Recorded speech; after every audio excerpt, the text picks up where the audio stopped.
నమో శ్రీనివాసాయ నమః. నమో వెంకటేశాయ నమః. అందరికీ నమస్కారం అండి. ప్రతిరోజు రాశి ఫలితాలు తెలుసుకోవడానికి ఇంకా మన ఛానల్ సబ్స్క్రైబ్ చేసుకోకపోతే ప్లీజ్ సబ్స్క్రైబ్ చేసుకోండి. లైక్ చేసి మీ పూర్తి సపోర్ట్ మన శ్రీనివాస ఛానల్ కి ఇవ్వండి. ఈ వారం రాశి ఫలితాలలో గోచార్య రీత్యా వృషభ రాశి వారు ఎటువంటి శుభాశుభ ఫలితాలను పొందుతారో తెలుసుకోవడానికి ఈ మన వీడియోని ఎక్కడా స్కిప్ చేయకుండా చివరి వరకు చూడండి. ఈ రోజు మీ ఇంటి రహస్యాల విషయంలో చాలా జాగ్రత్తగా ఉండాలి. ఇంటి గుట్టుని బయట పెట్టే ప్రయత్నం చెయ్యకండి. మీ మనసులో ఉన్న రహస్యాల గురించి ఎవ్వరి దగ్గర చర్చించకండి. ముఖ్యంగా ఇరుగు పొరుగు వారితో చాలా జాగ్రత్తగా ఉండాలి. ఈ రాశి వారు ఎంత ఒత్తిడిని ఎదుర్కొన్నప్పటికీ కూడా చివరికి విజయాలను మాత్రం సాధిస్తారు. ఆస్తుల కొనుగోళ్లు అమ్మకాలపై ఆచితూచి అడుగు వేయడం చాలా మంచిది. విద్యార్థులు కష్టపడి చదివితే మంచి ఫలితాలనే సాధిస్తారు.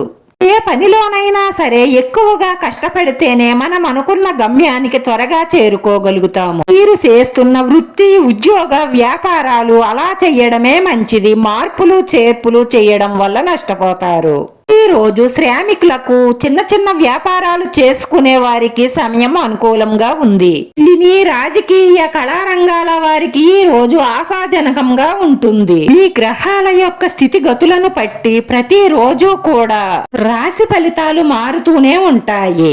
ఒక రోజు అద్భుతమైన ఫలితాలుంటాయి, మరొక రోజు సాధారణమైన ఫలితాలే ఉంటాయి, మరొక రోజు మీరు తట్టుకోలేని విధంగా వ్యతిరేకంగా ఉంటుంది.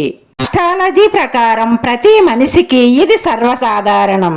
అయితే జ్యోతిష్యం ప్రకారం జరగబోయే అంశాలు ముందుగానే తెలుసుకోవచ్చు కాబట్టి ఆ సూచనల ద్వారా తమ పనులను సక్రమంగా ప్లాన్ చేసుకుని ముందుకు వెళ్లే వీలుంటుంది. ఒక్క మాటలో చెప్పాలి అంటే ఈ రాశి ఫలితాలు మనకి చాలా మేలే చేస్తాయి తప్ప ఎప్పుడూ కూడా మనకి కీడు జరగదు. అందుకే గోచారాన్ని అనుసరించి మనం చెయ్యబోయే పనులు ప్లాన్ చేసుకుంటే అంతా మంచే జరుగుతుంది. ఈ రోజు ఈ రాశి వారు సానుకూలమైన ఫలితాలనే పొందుతారు. కానీ ఈ రోజున్న గోచారం ప్రకారం మీరు కొన్ని విషయాలలో జాగ్రత్తలు తీసుకోవడం కూడా తప్పనిసరి అవుతుంది. ఈ రాశి వారికి ఈ రోజు అనుకున్నది ఒకటి, జరిగేది ఒకటి ఇలా ఉంటుంది. మనసంతా గందరగోళంగా, అయోమయంగా, చాలా బిజీగా, గజిబిజిగా గడుస్తుంది.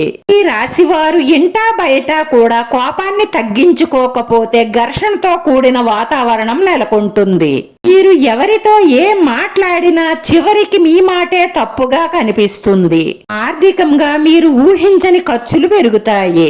వారు సుబ్రహ్మణ్యేశ్వర స్వామి అష్టకాన్ని పారాయణం చెయ్యడం అన్ని విధాలా మంచిది. ఈ రాశి వారి అదృష్ట సంఖ్య 5. ఈ రాశి వారికి కలిసొచ్చే రంగు తెలుపు రంగు. వీడియో నచ్చితే లైక్ చేయండి. మీ లైక్ మాకు ఎంతో విలువైంది. మీరు లైక్ చేయడం వల్ల ఈ వీడియో కొంతమందికి చేరుతుంది. నా శ్రీనివాస ఛానల్ ను ఆదరించండి. అందరికీ ధన్యవాదాలండి. నమో వెంకటేశాయ నమః.